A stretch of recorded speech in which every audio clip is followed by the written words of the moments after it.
Welcome in our channel education hub for all. आप लोगों का फिर से बहुत बहुत हार्दिक अभिनंदन आपके अपने channel education hub for all 1 पे। तो आइए हम लोग स्टार्ट करते हैं आज का हमारा पार्ट 6 परीक्षा मंथन लक्ष्य 3 2021। परीक्षा मंथन लक्ष्य 3 2021 से आज हम लोग पार्ट 6 करने जा रहे हैं। पार्ट 6, 7 आपका अपलोड भी है, चैनल पे जाके आप देख सकते हैं एजुकेशन हब फॉर ऑल 1 पे। चलिए स्टार्ट करते हैं। आज का हमारा टॉपिक है मेरी टाइम इंडिया विजन 2030। क्या है? मेरी टाइम इंडिया विजन 2030। और ये पेज नंबर 14 और 15 में 14 से 15 तक हम लोग आज करेंगे। पार्ट 6 है, पार्ट जो है आज 6 और पेज है आपका 14 से 15, 14 से 15। ओके, तो चलिए हम लोग स्टार्ट करते हैं। और हाँ, जो भी चैनल पे नए हैं वो सब्सक्राइब कर ले और बेल आइकन को प्रेस कर ऑल पे क्लिक करना ना भूले, ताकि कोई भी नोटिफिकेशन आपको ससमय मिल सके। तो चलिए हम लोग स्टार्ट करते हैं आज का हमारा topic. Part 6 page number 14 to 15 मेरी टाइम इंडिया विजन 2030। सबसे पहला पॉइंट है इसमें, प्रधानमंत्री नरेंद्र मोदी द्वारा 2 मार्च 2021 को मेरी टाइम इंडिया शिखर सम्मेलन 2021। कब? 2 मार्च 2021 को मेरी टाइम इंडिया शिखर सम्मेलन 2021 के उद्घाटन के दौरान मेरी टाइम इंडिया विजन 2030 जारी किया गया। अब इसका उद्देश्य क्या है ये समझना है। मेरी टाइम विजन जो इंडिया शिखर सम्मेलन है, इसका क्या है? विजन का 2030 का क्या उद्देश्य है? समुद्री नौवहन क्षेत्र में आमूलचूल परिवर्तन, कुछ परिवर्तन हेतु केंद्र सरकार ने 10 साल का खाका मेरी टाइम इंडिया विजन 2030 तैयार किया है। तो आप समझ जाएंगे कि ये समुद्री नौवहनों से संबंधित है, जो 10 साल के लिए एक खाका तैयार किया गया है, जिसके तहत 10 साल का खाका मेरी इंडिया विजन के तहत 2030 तैयार किया गया है। ओके, कोई प्रॉब्लम नहीं। आगे बढ़ते हैं। इसके मुख्य बिंदु क्या क्या हैं ये भी समझिए। अब क्वेश्चन किस तरह पूछेगा तो मेरी टाइम शिखर इंडिया शिखर सम्मेलन 2021 के उद्घाटन किसने किया? तो नरेंद्र मोदी ने। कब किया? तो 2 मार्च 2021 को। क्या नाम है? तो मेरी टाइम इंडिया विजन 2030। उद्देश्य क्या है? तो समुद्री वाहन क्षेत्र में आमूलचूल परिवर्तन, ठीक है। और 10 साल का इसके लिए खाका तैयार किया गया है 2030 तक। चलिए, तो इसके मुख्य बिंदु आते हैं। इसके तहत बंदरगाह परियोजनाओं में 3 लाख करोड़ रुपए के निवेश का लक्ष्य है। तो ये बहुत बड़ी बात है कि इस जो परियोजना है या शिखर सम्मेलन है, इसमें 3 लाख करोड़ रुपए, कितना रुपए? तो 3 लाख करोड़ रुपए के निवेश का लक्ष्य है, लगाने का लक्ष्य है, खर्च करने की लक्ष्य है। इससे 20 लाख लोगों के लिए रोजगार के अवसर पैदा होंगे। और इससे क्या होगा? तो 20 लाख लोगों के लिए जॉब सृजन होगी, रोजगार लोगों को मिलेगा, अवसर पैदा होगा। प्रमुख बंदरगाहों पर बुनियादी ढांचे के विस्तार के लिए 1.25 लाख करोड़ रुपए निवेश की योजना बनाई गई है। इसमें गुजरात, महाराष्ट्र, उड़ीसा, पश्चिम बंगाल संकुल में 80,000 करोड़ रुपए से अधिक के निवेश से बड़ी क्षमता के बंदरगाहों के विकास का लक्ष्य रखा गया है। नेक्स्ट है, गौरतलब है कि केंद्र सरकार की योजना भारतीय बंदरगाहों पर भारत के एक पोत से दूसरे पोत पर चढ़ाने का काम ट्रांसशिपमेंट करेगा को 2020 में 25% से बढ़ाकर 2030 तक 75% से अधिक तक पहुंचाने की है। मतलब जो हमारी थी सीमा 25% तक की वो थी योजना, वो अब 2030 तक कितना बढ़कर हो जाएगी? तो बढ़ाने की योजना है, तो 2030 तक 75% हो जाने की संभावना है या फिर हो जाएगी। नेक्स्ट है, 2021 तक प्रमुख बंदरगाहों पर प्रक्रियाओं के सरलीकरण और उनको डिजिटल करने के लिए उपक्रम कारोबार प्रणाली इंटरप्राइज बिजनेस सिस्टम का क्रियान्वयन किया जाएगा। ओके, नेक्स्ट है आपका ग्रेट निकोबार द्वीप समूह के लिए नीति आयोग की समग्र और सतत विकास योजना। इसे भी आप देख लेंगे। अंडमान और निकोबार समूह के सबसे दक्षिण में ग्रेट निकोबार द्वीप समूह के लिए भारत के थिंक टैंक यानी नीति आयोग की समग्र और सतत विकास योजना NITI Aayog piloted holistic and sustainable समग्र और सस्टेनेबल सतत विकास vision for great Nicobar island के पहले चरण के लिए 150 वर्ग किलोमीटर से अधिक की भूमि उपलब्ध कराने का फैसला सरकार ने किया है। अब इसकी मुख्य बातें को समझे। विदित हो कि इस द्वीप पर मतलब ग्रेट निकोबार आइसलैंड पर 18% हिस्सा है और इसके तट के लगभग 1/4 को कवर करेगा। समग्र योजना के में लगभग 244 वर्ग किलोमीटर के उपयोग की परिकल्पना की गई है, जिसमें अधिकतर प्राचीन समय के वन और तटीय प्रणालियों का एक बड़ा हिस्सा है। पहले चरण में निष्पादित होने वाली परियोजना में एक 22 वर्ग किलोमीटर की हवाई अड्डा परिसर, साउथ बे में 12,000 करोड़ रुपए की लागत का एक माल आवाजाही बंदरगाह भी बनेगा एवं एक समानांतर तटीय विशाल रैपिड ट्रांसपोर्ट सिस्टम और दक्षिण पश्चिमी तट पर एक मुक्त व्यापार क्षेत्र और वेयर हाउसिंग परिसर शामिल है जो बनाया जाएगा। नेक्स्ट है, इसी पर उल्लेखनीय है कि 2020 के मध्य में अंडमान और निकोबार द्वीप समूह एकीकृत विकास निगम एनीडको को इस प्रक्रिया के लिए नोडल एजेंसी के रूप में नामित किया गया था। जनवरी 2021 में राष्ट्रीय वन्य जीवन बोर्ड के अस्थायी समिति के वहां बंदरगाह के लिए अनुमति देने के लिए पूरे गैलाथिया के वन्य जीव अभ्यारण्य को निरस्त डीनोटिफाई कर दिया था। ऑनलाइन फैंटेसी खेल उद्योग का विनिमय, regulation of fantasy sports industry. हाल ही में भारत के थिंक टैंक या नीति आयोग ने एक दिशा निर्देश जारी किया है जिसमें साफ इंगित अंकित है कि नीति आयोग ने ऑनलाइन फैंटेसी खेल यानी स्पोर्ट्स उद्योग के विनियमन के लिए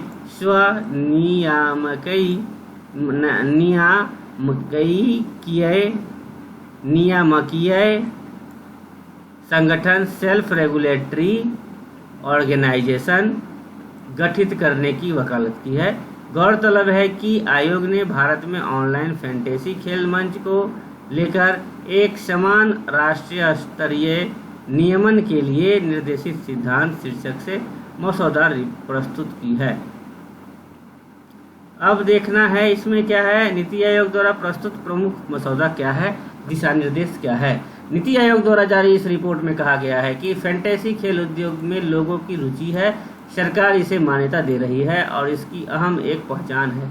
इसमें कहा गया है कि ऑनलाइन फैंटेसी खेल उद्योग के लिए एकल स्व नियामकीय संगठन को मान्यता सरकार से मिलनी चाहिए। रिपोर्ट के अनुसार इस प्रकार के स्व नियमन निकाय का एकमात्र उद्देश्य फैंटेसी खेल उद्योग निकाय होना चाहिए और इसके सदस्य ऑनलाइन फैंटेसी खेल मंच परिचालक होने चाहिए।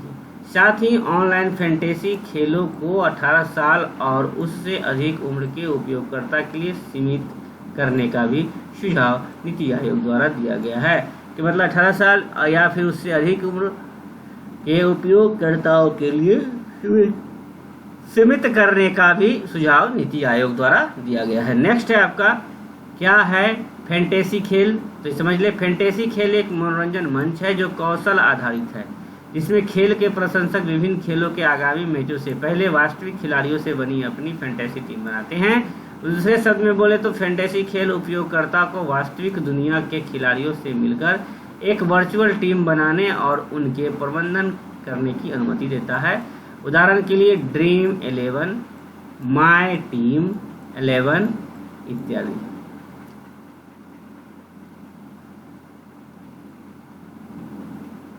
अब बात करेंगे हम लोग केन बेतवा लिंक परियोजना। ओके, केन बेतवा लिंक परियोजना। इसमें क्या है, हाल ही में मध्य प्रदेश और उत्तर प्रदेश के मुख्यमंत्रियों द्वारा केन बेतवा लिंक परियोजना को लागू करने हेतु एक समझौता ज्ञापन पर हस्ताक्षर किया गया है। कहाँ के, तो मध्य प्रदेश और उत्तर प्रदेश के मुख्यमंत्रियों के बीच किया गया है, जो नदियों को आपस में जोड़ने के लिए राष्ट्रीय परिप्रेक्ष्य योजना, नेशनल पर्सपेक्टिव प्लान की प्रथम परियोजना है। गौरतलब है कि इस महत्वाकांक्षी परियोजना को लागू करने के लिए दोनों राज्यों द्वारा विश्व जल दिवस यानी कि 22 मार्च, बिहार का भी वो 22 मार्च के अवसर पर केंद्र के साथ एक त्रिपक्षीय समझौते पर हस्ताक्षर किए। केन बेतवा जो लिंक है परियोजना का उद्देश्य क्या है, उत्तर प्रदेश के सूखाग्रस्त बुंदेलखंड क्षेत्र में सिंचाई सुविधा उपलब्ध कराने हेतु मध्य प्रदेश की केन नदी के अधिशेष जल के बेतवा नदी में हस्तांतरित करना है। यह क्षेत्र उत्तर प्रदेश के मांझी, बांका, ललितपुर और महोबा जिला के पन्ना और छतरपुर जिलों में फैला हुआ है। इस परियोजना में 77 मीटर लंबा और 2 किलोमीटर चौड़ा दौधन यानी बांध एवं 230 किलोमीटर लंबी नहर का निर्माण कार्य शामिल है। केन बेतवा देश की 30 नदियों को जोड़ने हेतु शुरू की गई नदी जोड़ो परियोजना में से एक है। नदियों को आपस में जोड़ने हेतु राष्ट्रीय परिप्रेक्ष्य योजना अगस्त 1980 में जल अधिशेष बेसिन से जल की कमी वाले बेसिन में जल को स्थानांतरित करने हेतु तैयार किया गया था। नेक्स्ट है केन बेतवा और बेतवा नदी। केन और बेतवा दोनों नदियों का उद्गम स्थल मध्य प्रदेश है और ये यमुना की सहायक नदियां हैं, इसीलिए यमुना की सहायक नदियां हैं। केन नदी उत्तर प्रदेश के बांका जिले में यमुना नदी में मिलती है। केन बेतवा नदी में यह उत्तर प्रदेश के हमीरपुर जिले में मिलती है। याद रखिएगा, केन बेतवा नदी से यह उत्तर प्रदेश के हमीरपुर जिले में मिलती है। सॉरी, थोड़ा सा बोलने में दिक्कत हो गया था, चलिए अच्छे देखेंगे। राजघाट, पाड़ीछा और माता टीला बांध बेतवा नदी पर निर्मित है। याद रखिएगा कौन कौन, राजघाट, पाड़ीछा और माता टीला बांध बेतवा नदी पर निर्मित है। केन नदी पन्ना बाघ अभयारण्य से होकर गुजरती है। तो आप समझ गए कि बेतवा नदी पे क्या निर्मित है, राजघाट, पाड़ीछा और माता टीला बांध, और केन नदी पे पन्ना बाघ अभयारण्य से होकर गुजरती है। यानी कि केन नदी और बेतवा नदी दोनों को आप समझ गए। अब आइए, पन्ना टाइगर रिजर्व बचाने हेतु राजमाता का समर्थन। करीब 17 वर्ष पूर्व स्वीकृत हुई केन बेतवा लिंक परियोजना ने पिछले माह विश्व जल दिवस के मौके पर उत्तर प्रदेश और मध्य प्रदेश के मुख्यमंत्रियों ने MOA मेमोरेंडम ऑफ एग्रीमेंट में हस्ताक्षर कर दिए हैं। इसी के बाद इस परियोजना से असहमत संगठन और नागरिकों ने इसका विरोध भी तेज कर दिया है। विरोध के स्वर उत्तर प्रदेश और मध्य प्रदेश दोनों राज्यों में गूंज रही है। अब पन्ना राजघराने की राजमाता दिलहर कुमारी भी पन्ना टाइगर रिजर्व को बचाने के लिए आगे आ गई है। उन्होंने केन बेतवा लिंक परियोजना का प्रतिरोध किया है। राजमाता के हाथों में केन बेतवा प्रोजेक्ट रोकने की तारीख के साथ उनका फोटो मीडिया में वायरल हुआ है। ओके, तो राजमाता का जो है हाथों में केन बेतवा प्रोजेक्ट रोकने की तख्ती के साथ उनका फोटो मीडिया में वायरल हुआ है। ठीक है, तख्ती मिला है उनको। नेक्स्ट है, इसी में अब 16 में देखेंगे इसको, नमक वफादारी आत्मनिर्भरता का प्रतीक। 22 मार्च 2021 में प्रधानमंत्री नरेंद्र मोदी ने गुजरात में साबरमती आश्रम से आज़ादी का अमृत महोत्सव अभियान शुरू किया है। अभियान की शुरुआत करते हुए नमक के अर्थ की व्याख्या की। इसके अतिरिक्त प्रधानमंत्री द्वारा ऐतिहासिक दांडी कूच की 91वीं वर्षगांठ पर सम्मानित किया गया है। तो ये आज भर का आपका पार्ट 6